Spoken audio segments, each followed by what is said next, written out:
Julie's running a little bit late, technical difficulties. But thankfully I have Julia and Tom here. We were just chatting a little bit about David Lynch movies. Um, so Tom just rewatched Blue Velvet, and And how was it that? and I don't think honestly, I don't think I'd seen it since it was released, which was 1986. So like, there were many things I remembered about it, but there was a lot that I didn't. But it was, I mean, if they released that movie today, it would be sh important, but also shocking. I think it would shock people today. Could it even get released today? I'm not sure, but it was great. It's funny. I I don't know if you remember this at all, Tom, but David Lynch, when I worked at Soup, was a regular at Book Soup. No We did every single way. event. Oh yeah. Oh yeah. What? I forgot Oh that. yeah.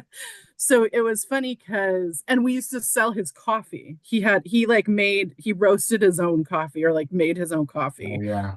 And we used to sell his coffee. And one of the first months that I worked at Book Soup, he staged this fake like protest thing, um, trying to get Laura Dern nominated for an Academy Award, I think for Inland Empire. I can't remember what Uh, movie it was for.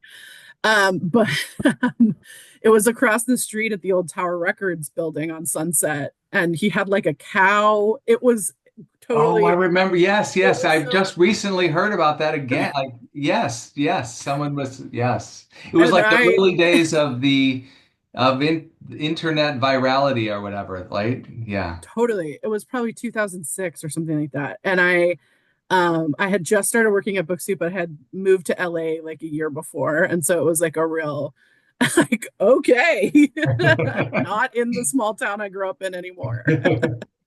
Do you remember this book, which we published called Catching the Big Fish, Of course. Yes, I did. I which did is which about needs a to hundred be events with it. yeah, right. It needs to be like this is a book. I mean, it should have been before. I should have been reminded of it before his death, but this was a really important, popular book about meditation and creativity. Yeah. Yeah, I need to And get a copy of it. he used to do a weather report on the Yeah. radio. That was like, you can look them up still, and they're a delight. Rarely reported on the weather, but a delight nonetheless. Every single one. So Yeah. Yeah, I enjoyed tuning into his weather reports during the pandemic. Um, Hmm. oh yeah, he like revived it yeah, at some weirdly point. Yeah. comforting. David Lynch. I know, right? Yeah, I don't get I him just all the time, there. but I definitely admire him. What were Well, you I was saying, going to Tom? say that it's like, can you hear me? Hmm. Yeah. Yeah. Yeah. Just that, I mean, I knew he wasn't in great health, but this was a death that shocked me. Like I just wasn't prepared for it. And maybe you never are, but like he's such a big creative consciousness that it felt like he'd live forever or a lot longer. Yeah. Is that book one of yours, Tom? The Catching the Big It Fish? is, yeah. I mean, Oh, cool. it's still in print, but it kind of fell out of, how these things do. We did a 10th anniversary edition, and we should have been doing more anniversary editions just to bring it back to people's awareness. So more being reprinted, it looks like. I hope so. Okay, cool. Hi, Julie. You made it. I don't think you can see us.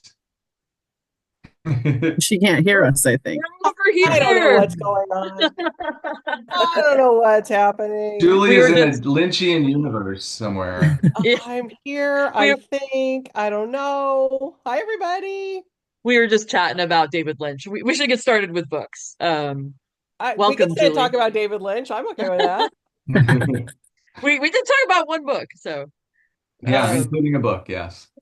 All right. It's okay. It's kind of driving me crazy. Okay. So I couldn't get on with my regular computer. I'm now on a Mac, which I normally don't use. And I'm sorry we need to get to books on everybody, but I just need to tell everybody that it's like I'm just like confused right now. Max confused me. So that's where we're at. Because all I see is Tom. Oh, well, that's, So, I mean, no offense, everyone else, because but all right, you're good. my gallery view is not coming up, so I got to just like play around with this thing. But anyways, in the meantime, okay, Julia, I'm so glad you're here, and I know I talked about it last week, but you weren't here. But I am listening to Dirtbag Queen. Queen. Honest to God, everybody needs to read that book. It is, I mean, actually listen to it on Libro because it is absolutely a delight. And it is, oh, I forgot to put my sign up. I'm just having a hard day today, everybody. So just forgive me for all that. Oh my God, he is just amazing. And you've got to listen to him because you've got to listen to him read it. It's just that simple. Yeah, he's a delight. And that book is a delight. I agree. Yeah. And And Tom, you, just so you know, I am reading The Names. oh, yay. Oh boy. Cannot wait to talk about Oh, that. oh, excellent. Yeah, one. that's one that is going to be a I'm bit less than exciting. 100 pages done, but everybody put it on your to be ordered Yes. list. I Coming think in it's going to be a May. big one. Yeah, I think it's definitely going to be a big it one. delivered. Okay, let's get to books. I don't know who Wait, came in wait. what order because my screen's all messed up. So I'm just going to go. Julia is going to go first. And Amanda, I'm assuming you let everybody use the Yeah. screen share. Who who is the names? Uh, Oh God. it's a debut. Florence Knapp is the Yeah, author. Knapp. Knapp. Yeah, Okay, cool. Thank you. yeah, super good. Okay, so Julia, take it away. And while you're doing Okay. that, I'm going to move my sign. I got a couple of big ones today. My first big one is a memoir by Nico Case, The Harder I Fight, the More I Love You. Nico Case is, of course, a much beloved sort of folk rock. I don't know how to describe her. I describe her as folk rock. You can argue amongst yourselves on what it actually is.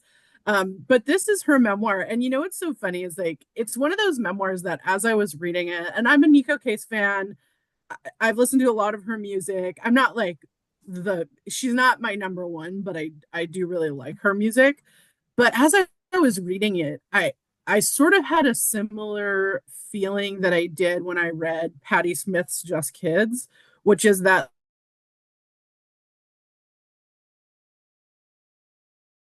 to really love this book. And what I loved about it, where it really spoke to me, is that she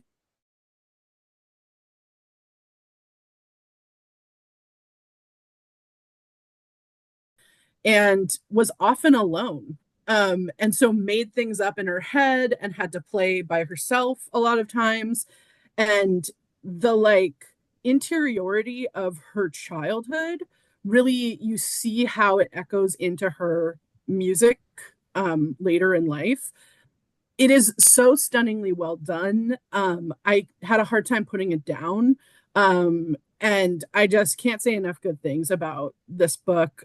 If you're a Nico Case fan, obviously you're going to love it. But even if not, I think just like listening to someone talk about how their creative process came to be, and how they sort of, she was raised by two people who maybe didn't want to have kids, but did it because they were supposed to. And so a lot of it's about loneliness. But she does it in a way that doesn't feel like you're not heartbroken for her. You're really seeing how her ability to be alone sort of informs her creativity. And I just can't say enough good things about it. It's great. So Nico Case is The Harder I Fight, the More I Love You. And I don't know anything about her either, but I'm hearing about this book. I mean, from very weird different places too. Like a person that we do that's one of our interviewers that we work with. She is she's like, are you gonna get her? Can you get her on, can we do an interview? And I'm like, I think she's a little too big for us, but sure, I'll try.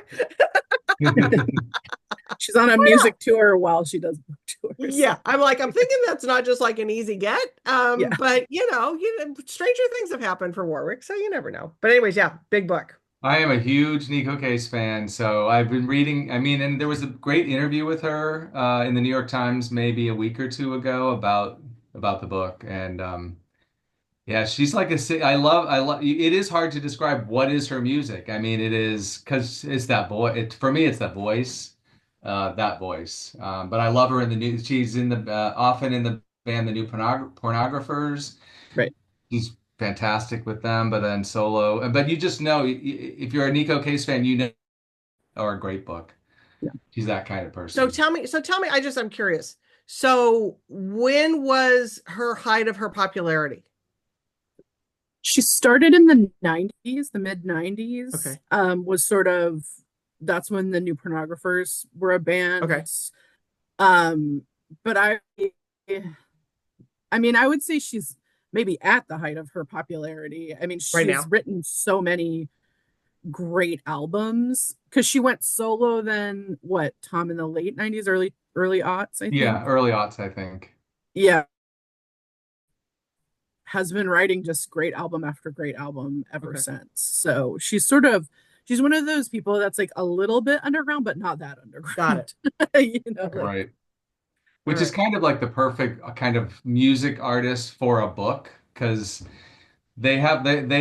they're really interesting artists by nature. That's why they maybe never broke to be the biggest star in the world. Um, right. Okay. Well, thank you. All right, Tom. okay, so my Yours. first book is Old Soul by Susan Barker, on sale tomorrow. This is to say a book is a long time coming is an understatement for this book. Her last book was The Incarnations, which we didn't publish. I think it was Simon and Schuster, and that was 9, 10 years ago. She's a British author, so it's almost like we're restarting a career that she got incredible reviews for that book and was nominated for like the Kirkus Prize and but she has been laboring on this book all that time. I mean, so like I love that, it's not like she wrote 1,000-page book in that time. She got it to just what she needs. So the book is very hard to describe, but I think David Lynch would appreciate it. It's starts out in Japan. Two strangers meet, one American, one Japanese. They both miss a flight. Different flights, I think, but there they are at the airport together. They share a meal and they discover that they've each had a loved one who has died in a strange want to reveal, and that a particular woman showed up before the death, and so they're like, weird. How could we share this? And so then the Jake, who's the American, sets about going across. So it kind of takes place all over the world, New Mexico, all over Europe, as he's trying to find this woman. And so it's a little bit horror, definitely has horror influences in it. There's a bit of a Western to it also, and then thriller. So that's what I mean. David Lynch was genre bending and genre defying. This would be the same. And it's a book that Sally Kim at Putnam bought this book years ago, I think, when she first got to Putnam.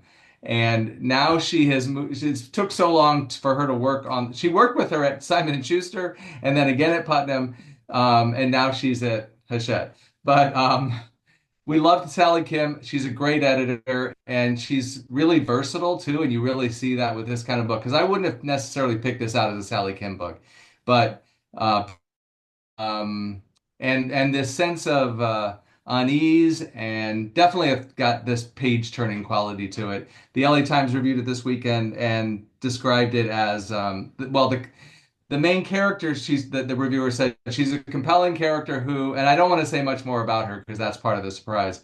This character has made living into an art form. How this refreshingly specific, strange, and original. Old Soul is a thoroughly pleasurable read. So there you go. On sale tomorrow.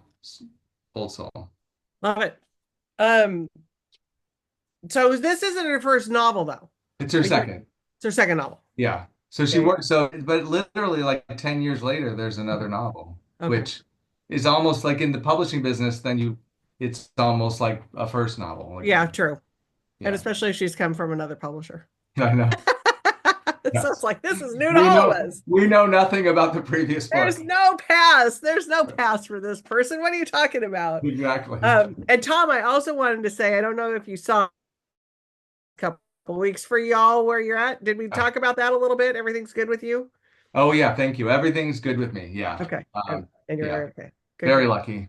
Yeah. Some of the people from Oman's not so lucky.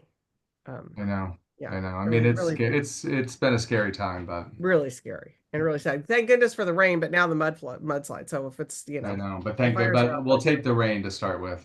Yeah, exactly. But the other book that I finished, Tom, was The Garden. Oh, that's a cool book too. Oh, was not expecting anything. And Oh, it was that's like, great. I thought it's like, oh, this is going to be this sweet story, blah. Um, Oh, no. No, right. So we'll definitely talk about that, and that's coming soon. That's That's coming next month, I think, early February. I wanna say. Nick. What's his last name? Nick. Oh, Sorry. I Yeah. can't think of it either. I'm a horrible person.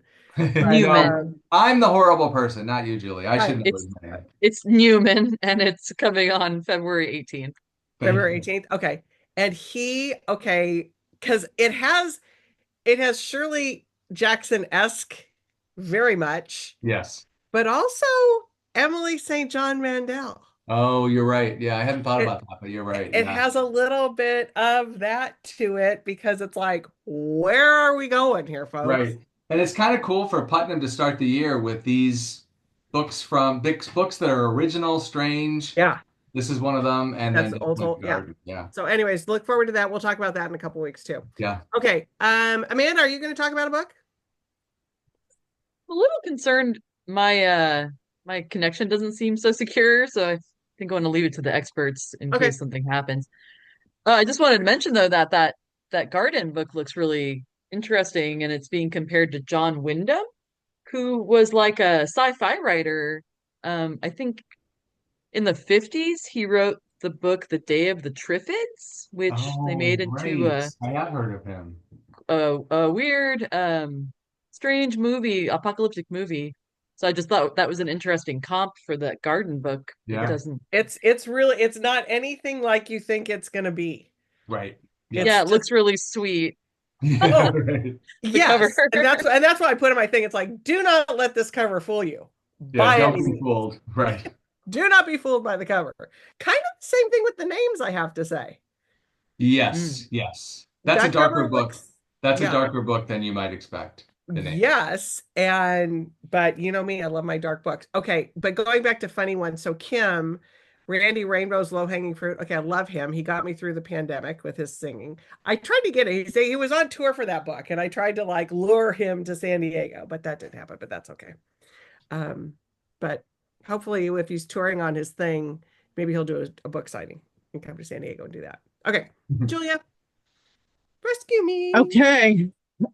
Yeah, I have to say, just a preview of we have some of Sally Kim's first books coming to us pretty soon, and Pretty exciting. pretty exciting. But my next book is this is an absolute delight of a book. If you need a pick-me-up, which I'm guessing we all,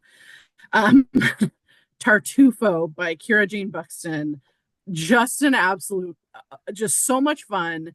There's like, it's touching at times, but mostly it's hysterically funny. And this is about this hill town in Tuscany, where it's economically dying, this town, and a new mayor has just taken over and knows that the town doesn't have any money and is like desperately trying to figure out what she's going to do.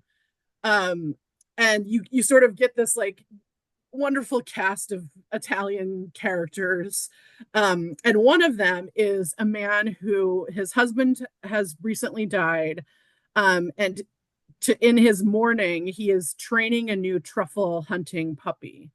And the truffle hunting puppy one day finds a 6-pound white truffle, which is the biggest white truffle that's ever been found.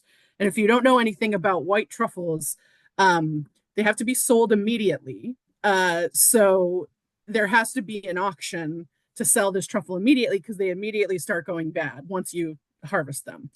Um, and so the town like comes together to put on this auction. You know, Christie is all these people are coming in from New York and London and the UAE, like everyone's coming in, all these rich people are coming in to bid on this white truffle, and it keeps getting stolen. It's like, I mean, it is just like this total like chaos ensues when it's announced that this truffle is going to go up for auction.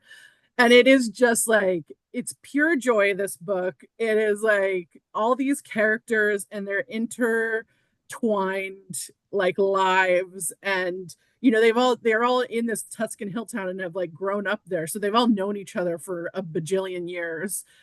It is just like, what a fun novel. Madcap romp, Amanda just called it, and that is exactly what it is. It's so, yes. Sorry, I didn't see who just wrote that they liked Hollow Kingdoms. It is way different, but her sense of humor definitely shines through. And she actually grew up partially in Italy. Her dad was like, I think a diplomat or something. So she grew up all over the world, and her family wanted to have roots. So they bought this like villa in Italy, which sounds amazing, but is actually much cheaper and less amazing than you might think. because because but it is just like, so a lot of the like some of the town and what happens in it is based on her real experience, and you can definitely feel that like this is a real lived in experience. It's just a great novel, and just like what a great escape, for a time when I think we all kind of could use one. For sure. Isn't that the truth? Yeah. I know Amanda loves this one. I mean, there's going to be a lot of people that are going to be drawn to this one for sure. I love the idea of a truffle disappearing. I know. Oh, I mean, like chaos. Well, because it's true. I mean, I can't even imagine how expensive that would be. I mean, how much it would go for. I think the figure they start with when they first find it is like 500,000. Oh my like, God. Wow. right? Yeah. No. Yeah, like there's a chef that offers 100,000, and his ex-wife looks at him and says, I know that you don't think that is not what this is worth. So does it have some food? Does it have some foodie elements to it a little bit? A little bit. Yeah. Like it definitely describes what a white truffle is and like why it's so, important and stuff. It's not Eat, Pray, Love, in depth about like the sumptuousness of the food. But it definitely, like, if you don't know anything about truffles, it'll give you enough information. You don't have to know that much, I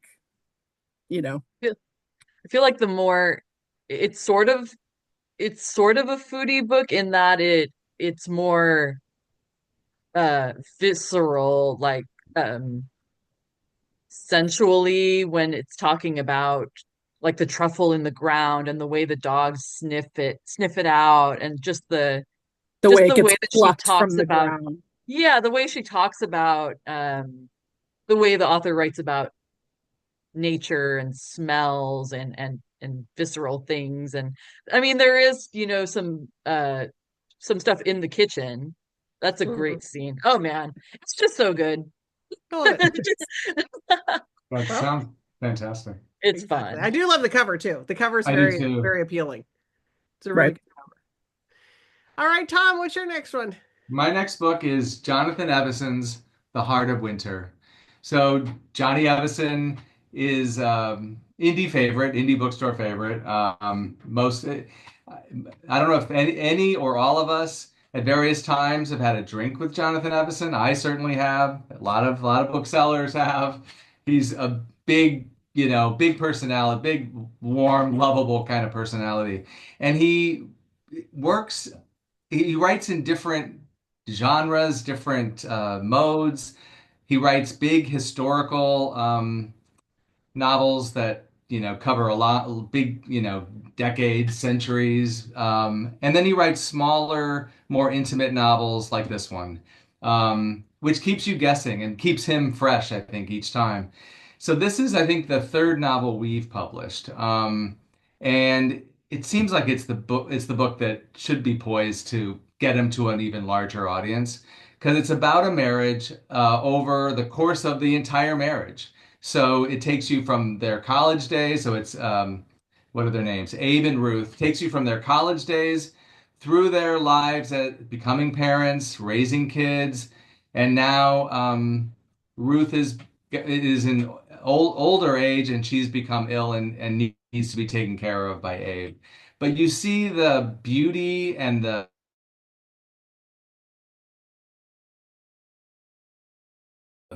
his characters can be the most quote unquote ordinary of characters, but they're ennobled by by the lives they've lived. And so that's this exactly that this is that kind of book. Because you see the marriage that through the years they've come together against all odds and then separated a bit and come back together and now here they are. So it's big-hearted, it's profound, it's moving, heartwarming, all those things, all those feelings. But still, he manages to make it's not overly sentimental at the same time. So really, really, nice achievement here in The Heart of Winter by Jonathan Evison. Yeah, when I saw that one, it would seem like completely out of Yeah. his normal, and not that he has a normal thing. Yeah, I don't think he really doesn't. Right. I thought for a while the normal for him were these big epics, these big, and all of his books, I think, well, at least all the ones I'm familiar with are set in the Pacific Northwest. So Northwest, that's his thing, I guess. Yeah. So there's going to be a thing. Yeah. So sometimes he tells the story, like it seems like of the whole history of the Pacific Northwest that was west of here, and we did a book called Small World. Those were big historical novels. But then he's done these smaller ones through the years that are just intimate these kind of unforgettable characters, based, I think, on his family, friends. Right. He what's his background? What do you know? I don't know. I might get the sense he comes out like I'm making this up, but just from Facebook, being friends on Facebook, I think he's comes out of the music world originally, like Okay. rock bands Okay. and garage bands. Probably and that scene up there. that scene up there. Yeah. I don't know when exactly, and then fell into writing, and and he's very much a worker. Like he gets up every day, he does his job, and that's writing these books. Yeah, So awesome. really, he's a cool guy and a fun person to hang out with and have a drink with if you ever. So if you haven't read him before. Yeah, exactly. And most people haven't. So it's, and you can start anywhere, but this is a good place to start. Yeah, I love it. Okay. Thanks, Tom. All right. Julia, we're on, I think. See, I'm on this computer. It doesn't tell me what time it is. I don't know anything. I love this. It's 4:30. It's 4:30. So we can do lightning round, not so lightning, I guess. Low lightning round. I was just gonna say an old boss of mine was dear friends with Johnny Evison, and I think he lives on Bainbridge Island. That's right. Yeah. Up in Seattle. Was he Algonquin? Is that who published him first? Algonquin published west of here, yeah. Yeah. That's what I think he was music because my old boss was a big music guy. So right, yeah. That makes sense. Yeah. Okay, so we're not lying. You're not lying, Tom. No. Yay. And I can confirm, fun guy to have a drink with. Yeah. Speaking of music, I'm real music heavy today, but this Tanya Pearson's Pretend We're Dead, one of my favorite music books of the season. The rise, fall, and resurrection of women in rock in the 90s.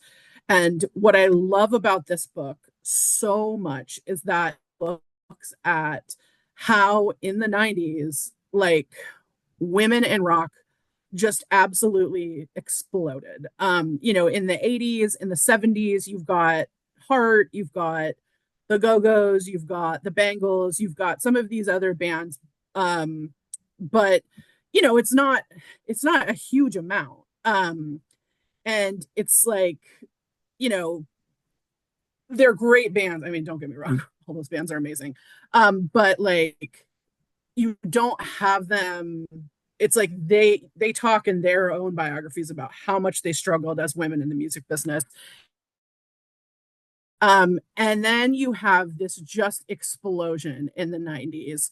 The author did an oral history project called Women of Respect. And she did all these interviews with people like Alanis Morissette and Sheryl Crow and Liz Phair and Kim Gordon from the Kim Deal from the Pixies, Kim Gordon from Sonic Youth. All of these women who were in rock bands throughout the 90s.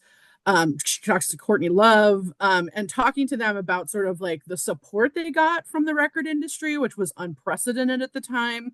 And then she talks about really like, and a lot of these women say that like when 9/11 happened, basically the music industry abandoned women for a while. That like there was this thing, this shift where a lot of them had a hard time again getting recording contracts, particularly for rock, right? There was a lot of female pop stars, there was female country singers and stuff like that, although that's a different take that with a grain of salt. That's a whole different. I'm not going to get off on that tangent.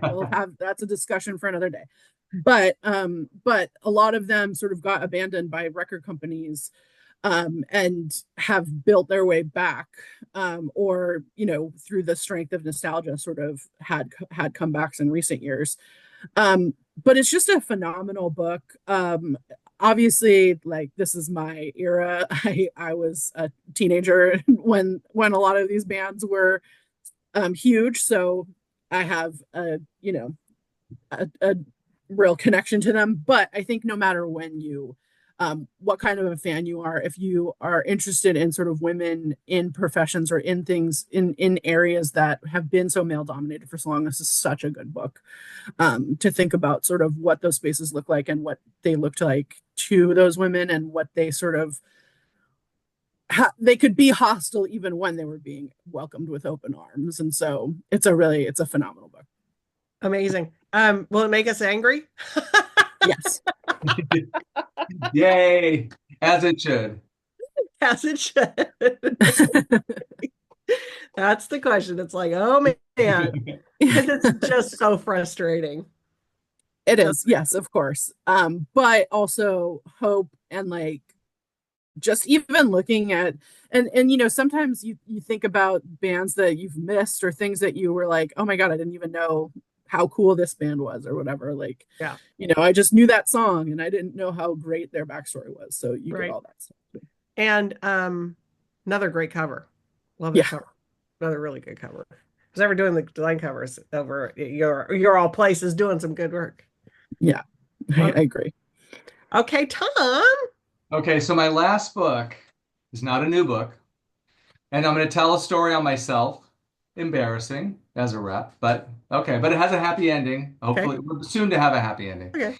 So this week, you may have heard that Bishop Marion Edgar Budd spoke truth to power at the National Cathedral in a way that really like captured something, I would say like positive, captured the nation, like we paid attention, like, and suddenly this person is maybe saying things that when else are you going to say these things? And she did. So it's been incredible, the response to that, right? I mean, she's been, it's been amazing. Well, what I had forgotten, I knew this, but at some point, but the years roll on, the seasons roll on. We had published a book by her in 2023.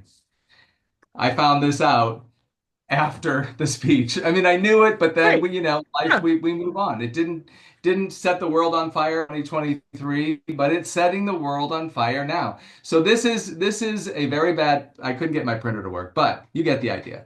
The book was called How We Learn to Be Brave. So it could not be more for this moment. And a perfect title. I know sometimes things just happen for a reason or something, because we published this to great reviews and at the time, and she was already brave. She was already showing that she was brave. But the book is filled with like, and she's very, as you'd expect, filled with she's erudite. She's mixing in pop culture and literature and historical figures as she talks about. In these, they're basically sermons, short um, examples of courage throughout American history. Um, so it's so cool that this book, through we have the book, the book exists, but readers have been ordering it, special ordering it from their bookstores all over the country. So it's like amazing response just from like nothing we did. It was what she did, and then how readers responded to that. And I love that this can still happen just naturally. Like people find out she has a book and they decide they want that book. And the book could not be more perfect for the moment, for what she just did and for the way she probably lives her life. She did an interview on Rachel Maddow last week that I highly recommend because she at the end of the interview, Rachel says like, I mean, I know you're brave, of course, but how do we be? How can if she? I don't think she was using the word brave, but it's easy for you, but it's not so easy for the rest of us. And she makes the point very very pointedly. It's not easy for me. It's never easy for me. I take these sermons whenever I'm giving a sermon. It's a responsibility that I take very seriously, and it's never easy. But when I'm ready, when it's the thing to do, you do it. And she made it seem so natural, but so relatable at the same time. She's clearly an amazing figure. So we have this amazing person on our list, and so now we're reprinting as fast as we can, so it'll be back in bookstores in about 2 weeks. So if you're interested, special order it. But just to remind all of us some of the things she said, but she said, I ask you to have mercy upon the people in our country who are scared now. There are gay, lesbian, and transgender children in Democratic, Republican, and independent families, some who fear for their lives. The vast majority of immigrants are not criminals. She called them good neighbors and faithful members of religious communities, which seems so common sense, but it's not common sense anymore. So How We Learn to Be Brave, soon to be a bestseller. I'm sure of it, and I think it's going to be a book that ends up having a very long life. So it's like, do publishers always publish books perfectly? No, but we try, and then we keep trying. Yep, and it surfaces back up again. Yeah, yeah. I mean, I love it, and isn't that crazy? It's crazy because it's the thing is that it's like that statement that you just read. It just has to be repeated again and again and again. Yeah. We have to realize that we have to, we have to say these things over and over. And none of us will ever have an opportunity to say it so directly. And even though she says it wasn't, I mean, she admits that it was hard, but necessary, but still she did it. She did it. Yeah. And Kim's on here saying that she hadn't heard anybody else mention the book, so she thanks you for bringing that up. Oh, good. Yes. Yep. And hopefully you all forgive me for me forgetting the book in the flood of books since. Oh, well, I don't know, Tom. I guess we can. Well, not you, Julie. I know you'll never forgive me. I'm asking everyone. Tom, how could you forget? How did that not just pop into your head right away? I know. I'm so mad at myself. Oh no, it's glad we finally remembered that one, brought it to us. Yeah, so we know. Yeah, but it really, but what's so cool is it really was. I'm sure people at Avery, which is the imprint at Penguin that published it, I'm sure they knew, but right. But most of us in sales, it was just stores telling us, oh, we got 5 special orders, we got 10 special orders. So that's how I knew like something's happening. Also, so exciting to have a book like this that responds to what's happening, but not have it be a Trump book or it's not a Trump book. It's not it's a community book. It's But I also love that it's speaking to the moment because I think that people are probably writing books for the moment right now, but we're not going to see those for a year. Exactly. Right. We're not going to see anything that's speaking to, and this one speaks to the moment. That's right. Yeah. And so it's what books can still do. Yep. And yeah. Without making us feel like we're in 1984. Anyways, Oh, that also reminds me, you know what's taking off again at Penguin? That speaking of 1984, 1984, and it can't happen here. Both books that took off in 2016, they're blowing up again. yeah. And anybody who's I guess Margaret Atwood's probably having a day Yeah, too. yeah, probably so. I'm imagining she's having a day. All right, everybody. We'll try not to get to it's just it's we gotta keep moving on, but we can't lose sight of what's happening behind the scenes too. Yeah. Because that's the thing. It's like we have to stay protect your mental health, but stay focused on what you can do Yeah. um, to counteract some of this stuff. And if it's contacting your representative, maybe that's what you do. It's more Yeah. effective than you think, and it's not as hard as you think to do that. So, Beth, yes, lots of great recommendations again today. Got a lot of good reading stuff and a lot of good stuff coming in the future. Let me tell you, I'm having a ball right now reading some of the stuff that's coming in the future. So, Yeah, I think that we maybe publishers held back a little bit in 2024, so you think? 2025. You think? Maybe. Maybe there was something that happened there that was because there's some good stuff coming down the pipe. It's going to Good be a stuff. good year of reading. So, may not be a good year for some other things, but a good year of reading. So, with that, I think we're ready to sign off, Amanda. Thanks, Tom. Thanks, Great to Julia. see Thanks for everyone. coming in. Thanks, Appreciate guys. it. Have a good Thanks, day. See you guys everybody. next week.